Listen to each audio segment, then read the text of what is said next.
पिछले साल नवंबर महीने में दिल्ली सरकार आबकारी नीति लेकर आए, तभी इसका विरोध हुआ। लेकिन विरोध से बढ़कर यह लड़ाई अब भ्रष्टाचार के आरोपों तक जा पहुंची है।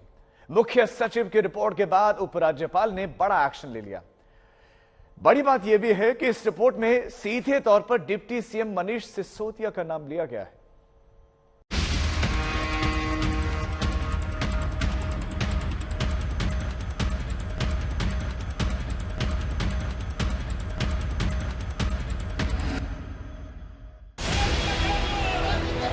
नवंबर 2021 में दिल्ली में नई आबकारी नीति लागू हुई तो जमकर विरोध हुआ। धड़ाधड़ खोली जा रही नई नई दुकानों को लेकर लोगों ने खूब प्रदर्शन किया। लेकिन तब ना केजरीवाल सरकार टस से मस हुई, ना ही उसे ऐसे विरोध प्रदर्शन की फिक्र हुई। लेकिन अब वही आबकारी नीति सवालों के घेरे में आ गई। दिल्ली में आबकारी नीति पर सियासी जंग छिड़ गई है। दरअसल उपराज्यपाल विनय कुमार सक्सेना ने सीबीआई जांच की सिफारिश की है। एलजी ने नई एक्साइज पॉलिसी पर दिल्ली के मुख्य सचिव नरेश कुमार की रिपोर्ट के बाद यह एक्शन लिया है। इस रिपोर्ट में सीधे डिप्टी सीएम मनीष सिसोदिया का नाम लिया गया है। कहा गया है कि नई नीति के जरिए शराब लाइसेंस धारियों को फायदा पहुंचाया गया। एलजी के आदेश के बाद बीजेपी आम आदमी पार्टी को निशाने पर ले रही है। आप सरकार पर शराब माफियाओं को फायदा पहुंचाने का आरोप लगा रही है। बोला है अभी आम आदमी पार्टी की सरकार कहाँ रही है। अब तो ये ठेकेदारों की सरकार हो गई है। और सिंगापुर, वहां पर क्या, सिंगापुर जाके भी खालिस्तानियों की एंट्री करवाना चाहते हैं अरविंद केजरीवाल जी, जिस तरीके से पंजाब में करवाई है। ठेके खोल के सिर्फ पैसे कमाने की कोशिश की जा रही थी। और उस समय भी इनको पैसे कमाने की पड़ी थी जब देश को एक इंसानियत की जरूरत थी। तो ये आम आदमी पार्टी अब हटा के नाम अब ठेकेदार की सरकार कर देनी चाहिए, क्योंकि ठेके वालों की तो सरकार है ये। हमने जो कंप्लेन करी थी और जो दस्तावेज हमारे पास है उसमें 3 मेजर चीजें हुई हैं इसके अंदर।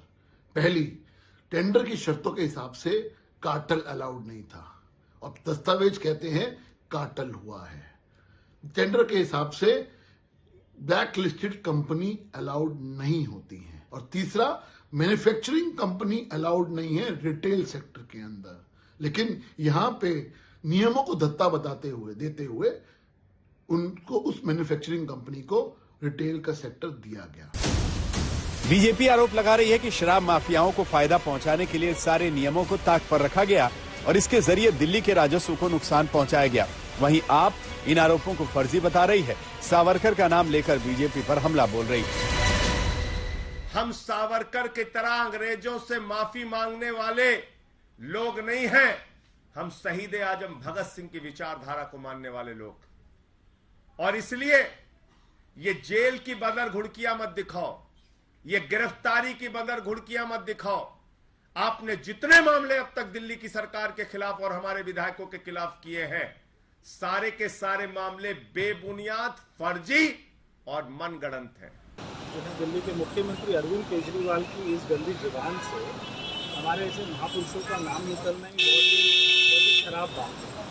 तो चाहे वो वीर सावरकर हो, चाहे वो शहीद भगत सिंह हो, चाहे और भी कोई महापुरुष हो, तो ऐसे अरविंद केजरीवाल के गंदे मुंह से इन सबका नाम निकलना ही बिल्कुल शोभा नहीं। उधर केजरीवाल आरोप लगा रहे हैं कि दिल्ली में हो रहे विकास के कामों से बीजेपी डरी हुई है। यही वजह है कि ऐसे आरोप लगाकर उन्हें रोकने की कोशिश की जा रही है।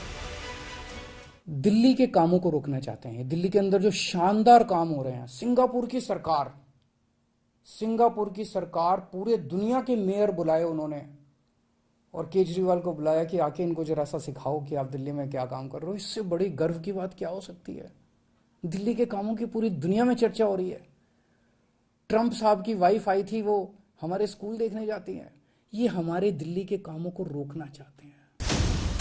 और तमाम खामियों के आरोप के चलते आबकारी नीति जांच के घेरे में है।